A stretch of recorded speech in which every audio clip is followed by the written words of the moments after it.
हमारी बैठक भी हुई वरिष्ठ अधिकारियों से, उसी के लिए वो नाराज हो रहे थे। उसमें एमडी मैडम थी, कमिश्नर थे, अन्य अधिकारी भी थे। हम लोगों ने उनको स्पष्ट कह दिया है कि हमको नियमितीकरण चाहिए।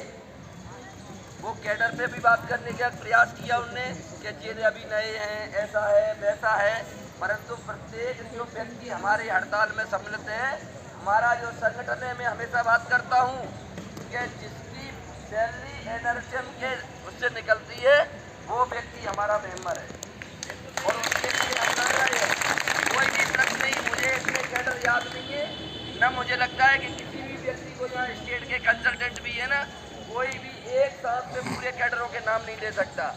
इसलिए आप लोग बिल्कुल, अब सरकार है, मैसेज चलाएगी, जो भी है हमारी यूनिटी को तोड़ने का प्रयास करेगी, परंतु आप लोग यहाँ बैठे हो, हम लेके ही वापस होंगे, ठीक है ना भाई। रोज हमको भी फुर्सत नहीं है आंदोलन करने की, और सरकार का भी नुकसान होता है, इसलिए एक बार कर दे, अपने नौकरी करेंगे, कोई नेतागिरी करने थोड़ी आए हम।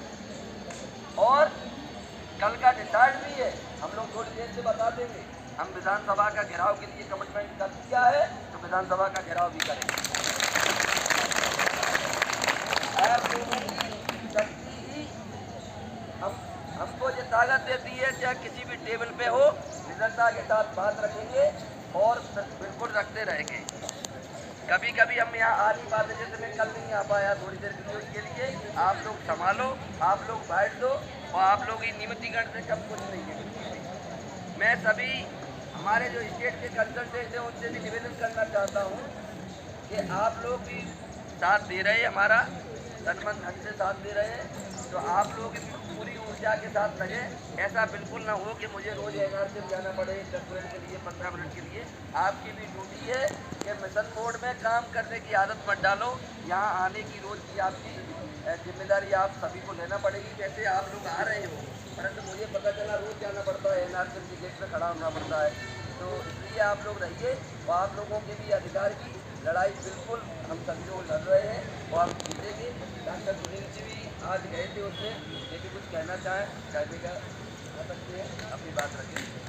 बता दिया कि आप लोग सोल्यूशन निकालिए, 32,000 लोगों को नियमितीकरण का तोहफा दीजिए। हमने कोई कागज नहीं दिए ज़्यादा वाला, यहाँ का पॉलिसी वहाँ का पॉलिसी, ये उनकी जिम्मेदारी है। उनकी जिम्मेदारी है कि वो कागज ढूंढें, कैसे नियमित करना है, कैसे क्या करना है, जो उनकी जिम्मेदारी है, ठीक है ना। जितने हमारे संविदा स्वास्थ्य कर्मचारी उपस्थित हुए हैं, और जिस समय हमें मांगना ही चाहिए अपने अधिकार की, जो लोग घर में बैठे हैं उन लोगों को भी शर्म आना ही चाहिए। मैं ये कहूँगा, उन लोगों के कारण हमारा भविष्य अंधकार में हो रहा है, या जो लोग दोहरी नीति कर रहे हैं, कि आज यहाँ साइन भी कर रहे हैं और यहाँ भी, उन लोगों के लिए भी कहूँगा, एक बार साथ देके तो देखो, हाँ, खुले मन से आके तो देखो। ईश्वर वो सब देगा, क्योंकि हम सबके हक की बात कर रहे हैं और आप एक अच्छा कार्य करने जा रहे हैं। आप इस बात को समझिए कि आपके ऊपर ईश्वर की बड़ी कृपा है, जो इस कार्य करने के लिए आपको आगे आ रहे हैं, जो भी आगे आ रहे हैं। क्योंकि ये समझ लीजिए, किसी की पीड़ा हरना, किसी का दुख हरना, ये ईश्वर जिसको दायित्व देता है वही कर पाता है, अन्यथा नहीं कर पाता। और ये एक ऐसी पीड़ा है जिस पीड़ा को कोई साथ समझ नहीं सकता है, कि संविदा का दर्द केवल संविदा ही समझ सकता है, जो इस पीड़ा से गुजरा हो। तो मैं ये कहना चाहूँगा, वहाँ जो चर्चा हुई, स्पष्ट रूप से चर्चा हुई, और हमारी प्रदेश कार्यकारिणी के जितने भी मेंबर्स थे, उन मेंबर्स ने स्पष्ट रूप से बात रखी, और उनने पूछा भी था कि आप कहाँ से शुरू करेंगे। मैंने कहा जो पत्र में लिखा है वहीं से शुरू करेंगे, ठीक है।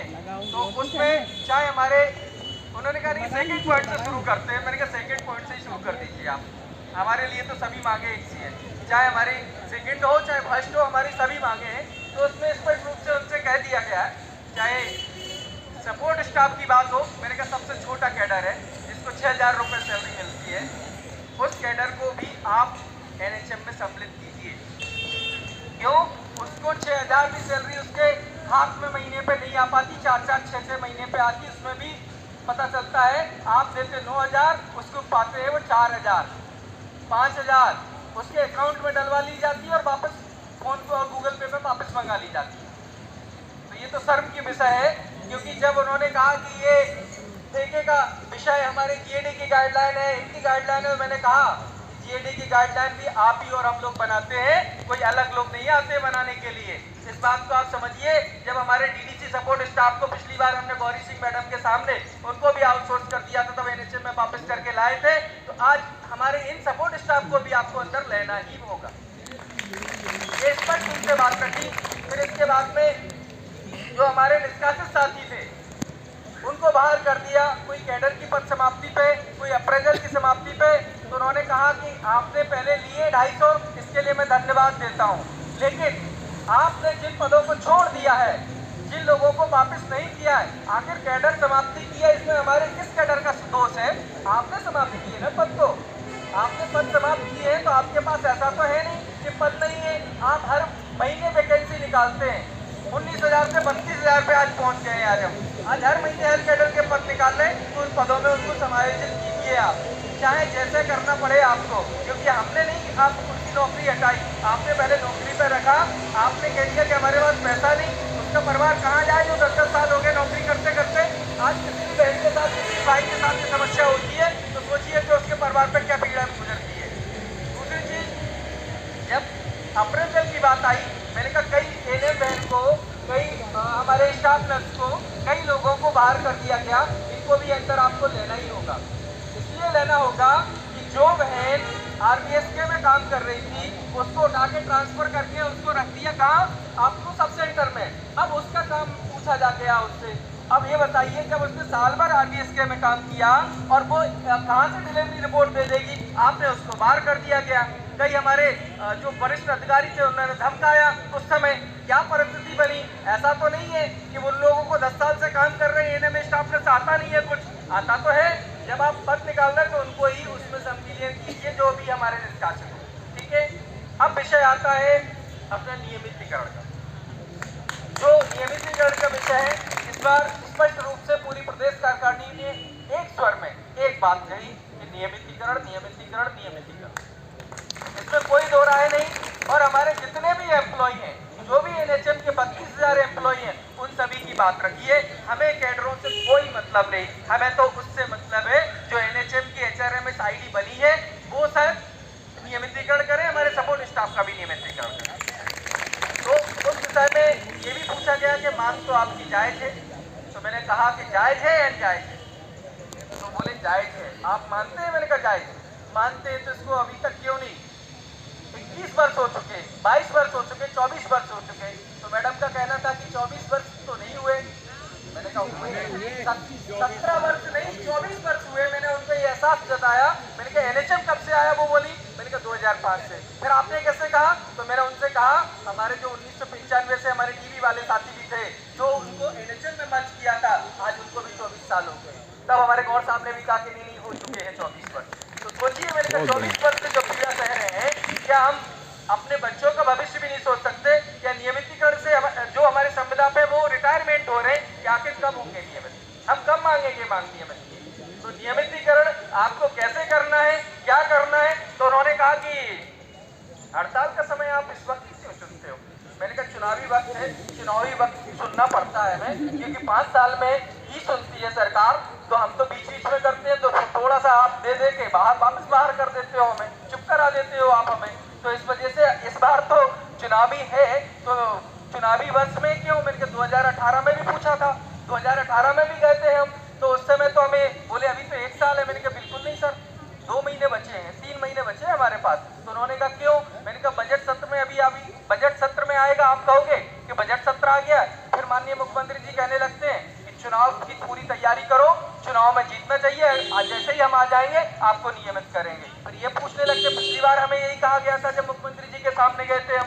तो मैंने कहा ये चुनावी वर्ष है, इसमें एक भी कम नहीं चाहेंगे, और हम बहुत बड़ी मांग नहीं मांग रहे हैं। तो उन्होंने कहा कि आपके कितने विभाग हैं? मैंने कहा जितने भी विभाग हो, चाहे 34 विभाग हो, लेकिन हमारा जो विभाग है, बोले अन्य विभागों में कितनी संख्या है? मैंने कहा जितनी भी संख्या है, लेकिन सबसे ज्यादा संख्या स्वास्थ्य विभाग में ही, संविदा स्वास्थ्य कर्मचारी में है। तो ये आपको तय करना है कि नियमित कैसे करना है। और इस बात पे मान लीजिए उन्होंने भी कोई दूसरी बात नहीं की। ट्रैक पे बोले हम ट्रैक पे आए हैं। हालांकि एक छोटे अधिकारी थे, उन्होंने कहा था कि अब जब चर्चा हो गई आपसे तो अब आपको समझ आ चुके हैं, प्रमुख के समझ आ चुके हैं, जहाँ से ट्रैक शुरू होता है और सीधा हाई कमान तक जाता है, उस ट्रैक पे आप आ चुके हैं, तो वापस हो जाइए। तो मैंने कहा सर आप क्या सोच के बोल रहे हैं, ये मुझे समझ में नहीं आ रहा कुछ। सीधा सीधी सी प्रश्न है, बात करने का मौका दिया आपने, बात करने का रखा, मैंने अपनी बात रखी, आपने अपनी बात रखी, लेकिन मैं फिर भी कहूँगा हमारे वरिष्ठ जो IAS लोग हैं उनने एक भी बार नहीं कहा कि आप वापस आइए, क्योंकि वो इस चीज़ को समझते हैं कि ये लोग इस बार इतनी जिद्दी है कि बिगर माने बिगर किए हटेंगे नहीं इस बात को। वापस होना है क्या? नहीं। तो मैं ये चाहूँगा हमारे जो दूसरे और भी घर में जो बैठे हैं वो भी उत्साह से आए और ये मत समझे कि ये हमारे हड़ताल पे गए तो हमारे छुट्टियां मनाने के अच्छे दिन आ गए। हम जिससे फोन करके पूछते हैं आज तो मैं छतरपुर गए, आज तो हम यहाँ गए, सोच रहे हैं अच्छा हो क्या गया है? हड़ताल हम में गए, हड़ताल छुट्टी पे कर रहे हैं, जाओ। अपना एंजॉय कर रहे हैं, बुरा मत मानना जो घर में बैठे। ये अपने बच्चों के साथ, अपने परिवार के साथ बेईमानी कर रहे हैं आप लोग। जो नहीं है उनकी बात कर रहा हूँ मैं, उनसे भी करबद्ध निवेदन करूंगा, अगर हड़ताल का समय जो दिया है नियत तरीके से, ईमानदारी से, आपको गांधीगिरी से जैसे भी बैठने का कहा है वैसे आपको बैठना चाहिए और तय समय से बैठना चाहिए।